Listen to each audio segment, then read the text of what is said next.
Aluma Capital, altyd aan die groei. Dit is tyd vir volgens grantbesprekings en Resaat Adams sluit volgens by ons aan. Goeiemôre Resaat.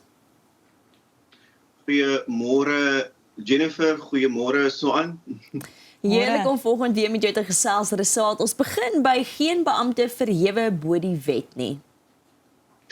Ja, en dit is die woorde van die parlementêre portefeulje komitee voorsitter oor polisie Ian Cameron, wat nou hierdie week uitgevaar het en eintlik die skorsing of die onmiddellike skorsing geëis het van die generaal-majoor Feroz Khan, wat natuurlik die omstrede adjunk hoof van misdaadintelligensie by die Suid-Afrikaanse Polisiediens is. Nou, Khan is natuurlik te verwagte voor die Madlanga kommissie. Dis natuurlik die kommissie wat inmenging of beweerde inmenging by die staatsdienste ondersoek. En hy moet na verwagting op 1 Julie voor die kommissie verskyn. En apart van sy verskyning daarso en die beweringe wat nou daar uitgekom het sover, is hy ook besig met 'n kriminele saak teen hom. Hy is op 10 Mei vanjaar is hy en nog 'n senior amptenaar, ek dink is die hoof van die valke in Gauteng, in hegtenis geneem vir die onwettige besit en ook beweerde onwettige handel in edelmetale. So dit is die wolk wat tans rondom die adjunk misdaadintelligensie hoof, wat natuurlik 'n baie kritiese rol en figuur binne die intelligensiediens en die polisiediens in Suid-Afrika speel staan. Daar word verwag dat Khan tydens 'n verskyning voor die Madlanga kommissie moet antwoord gee oor sy beweerde koneksies met figure soos die onwettige tabakhandelaar.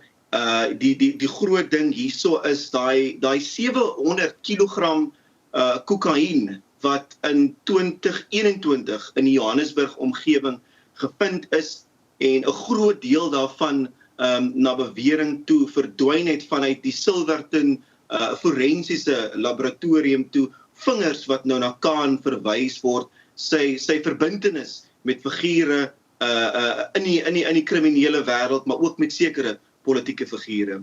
Ja, dis nogals skokkend, 'n klomp ongeruimdhede wat genoem word. Faith Mazibuko se naam word ook nou genoem, Julius Malema se naam is al genoem.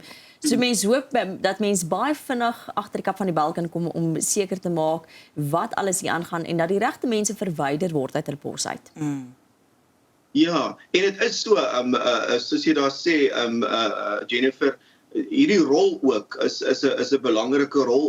Ons het 'n intelligensiediens in Suid-Afrika nodig met integriteit, met mense wat die werk eerlik sal doen, omdat ons 'n staat is en 'n land is wat getuister word met verskeie forme van geweld, georganiseerde misdaad, en daarom is rolle en departemente binne die polisiediens soos hierdie krities, en jy kan nie figure hê wat so baie omstredenheid rondom hulle het en aan hulle naam gekoppel is nie. Veral nie die adjunko van misdaadintelligensie wat reeds in hegtenis geneem is en dan verbind word aan soveel ongeruimthede nie. Maar gepraat van Julius Malema, die staat sê sy argumente in die wapensaak is absurd. Ja, dis 'n baie interessante wending as ons lees na sy aansoek wat natuurlik nou deur die Hooggeregshof daar in Oos-London nou aangehoor gaan word, waar mense sou verwag dat Malema sy vonnis sou appeleer.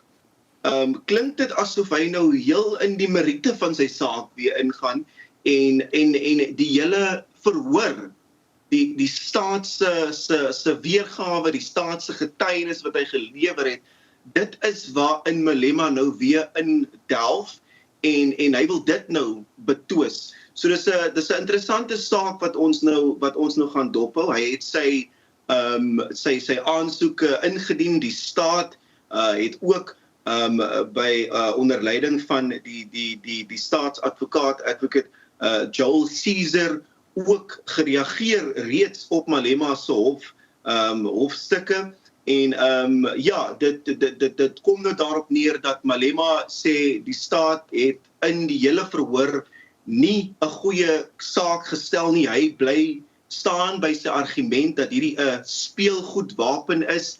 Hy beskuldig die staat daarvan dat hy tydens die hele verhoor nie 'n enkele sterk getuienis kon gelewer het nie. Niemand wat in die skare was kon die staat voor die hof bring om te getuig dat hulle lewe in gevaar was en daar's ook 'n hele dispuut oor die vuurwapens, sy lede van sy sekuriteit wat ook 'n vuurwapen aan hom oorhandig het. Daar's nou nog 'n handpistool ook betrokke, so dit raak nou verskriklik tegnies en soos wat ek sê, mense sou verwag het dat hy die vonnis appeleer, maar hy gaan nou weer in die meriete van sy saak in.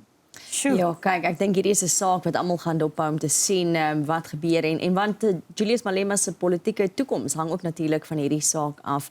Dan Resaat moet ons kyk na xenofobiese spanning wat moontlik kan suidgaan. Ja, alle oë is nou op die 30ste Junie. Dit is nou daai deadline wat deur sekere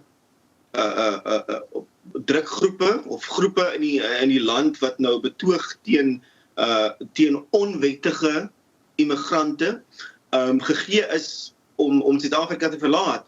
En ons het al reeds gesien dat verskeie lande waaronder Ghana, Zimbabwe, Mosambiek, Nigerië, Malawi al reeds begin het om hulle burgers uit Suid-Afrika te begin repatrieer weens hierdie toenemende spanning. En die Instituut vir Sekuriteitsstudies sê dat al die bestanddele vir 'n moontlike 2021 situasie wat homself kan herhaal, is hier in plek. Ons weet van die onluste wat in Julie 2021 plaasgevind het, winkels wat geplunder was. Dit was 'n absolute chaos in verskeie dele van die land. Die instituut waarsku nou dat die soortgelyke situasie tans homself weer sien afspeel in Suid-Afrika. Maar waarsku ook dat sekere politieke partye jy weet hierdie as 'n geleentheid gebruik om punte te skoor wat baie sleg is, want waarop hierdie hele situasie met die onwettige immigrante neerkom is, dis ongelukkigheid. Dis ongelukkigheid onder Suid-Afrikaners want hulle voel hulle moet kompeteer teen onwettige buitelanders wat werksgeleenthede, ekonomiese geleenthede, toegang tot sekere staatsdienste aanbetref. So Suid-Afrika en die wat deelneem aan hierdie protesoptredes is besig om te reageer uit emosie uit weens die omstandighede waarin die land homself bevind. En dit is juis wat hierdie situasie so gevaarlik maak. Sjoe. Joh, ja nee, dit is baie moeilik en ons hoop regtig dat alles net vreedsaam kan gebeur en geskied. Dan sê die landbousektor hulle is nog nie tevrede ten spyte van Steenhuisen se verskoning oor die back and close e-pos nie. Ja, die omstredenheid rondom die back and close uitbreking en die hantering daarvan hou ook net nie op nie. En ek dink hierdie is die laaste ding wat Steenhuisen nou nodig gehad het. Dit is 'n e-pos wat op 3 Junie deur sy stafhoof Jana Leroux dit lyk asof dit aan die direkteur-generaal en die adjunkt direkteur-generaal van die departement gestuur was, waar dit nou wil voorkom asof daar 'n bespotting gemaak word van die hele krisis. Dit is 'n e-pos wat aan die departement gestuur was deur 'n betrokke landboubelangegroep en 'n skermgreep daarvan het uitgelek op sosiale media en die landbouorganisasies en verskeie burgerregte groepe het natuurlik hulle ongelukkigheid daaroor uitgespreek omdat die back and close siekte alreeds so baie verliese in die landbousektor veroorsaak het en dit nou wil voorkom dat die departement dit ernstig opneem nie.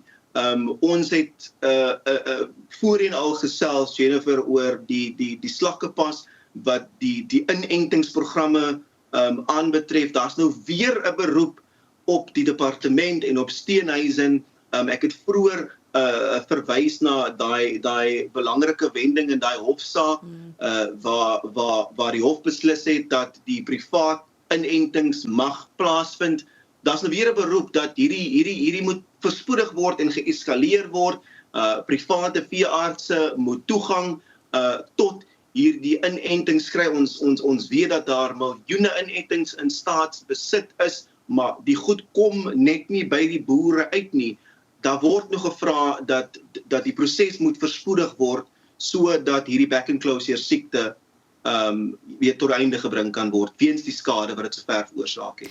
Ek kan heeltemal verstaan hoekom die boere ontstel is oor so 'n epos, want ek sal by myself dink terwyl sekere boere hulle lewe geneem het as gevolg van hierdie krisis, absoluut op hulle knieë gedwing is, kan jy werklik so arrogant wees om 'n epos te stuur om dit as vermaak af te maak, terwyl jy eintlik daar is om die mense van die land en veral die boere te dien.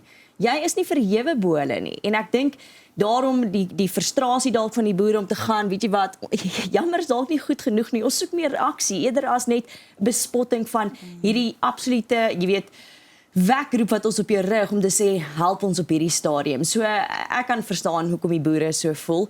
Maar Rasaad, kom ons eindig met Zeus, die K9 hond. Ja, Zeus daar in Gqeberha maak al sedert verlede jaar naam vir sy uitstekende werk wat hy lewer. Nou ons weet dat die probleem rondom perlemoen in Suid-Afrika is 'n nasionale krisis. Hierdie is 'n spesies wat hoogs bedreig is langs die kusgebiede en Zeus het 'n groot of speel 'n groot rol in die bekamping van onwettige perlemoenbedrywighede en daar was nou 'n berig deur the Good Things Guy wat wys op meer as 226 sakke van perlemoen wat hy gehelp het om op te spoor, maar nie net om die opspoor van perlemoen wat nou al reeds gestroop is nie, maar ook om verdagtes in hulle spore op te trek. En ja, dit is net een van daai mooi stories, man. Dit is altyd vir my so wonderlik hoe hierdie honde so amazing opgelei word en die werk wat hulle kan doen. Hy het al ook gehelp met suksesvolle inhegtenisnemings, nie net wat perlemoen aanbetref nie, maar ook huisinbrake en ander diefstal in die omgewing in. So kudos vir Zeus. Ons het meer sulke positiwiteit nodig en ja, ons is reg dankbaar vir hondeeenhede en die werk wat hulle doen om misdaad te bekamp. Ek wil net sê, jy kan gerus gaan kyk op thegoodthingsguy.com. Daar is nog 'n artikel wat gaan oor nog honde in Suid-Afrika wat van die ongelooflikste bewaringswerk en teen misdaadwerk in die land ook doen. So gaan maak gerus 'n draai daar. Dis 'n lekker leesartikel ook vir 'n Vrydag. Dankie Rasaad. Ja, verseker. Rasaad, baie dankie vir jou tyd vandag. Jy moet 'n heerlike naweek hê.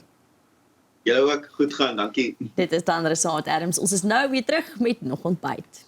Aluma Capital, altyd aan die groei.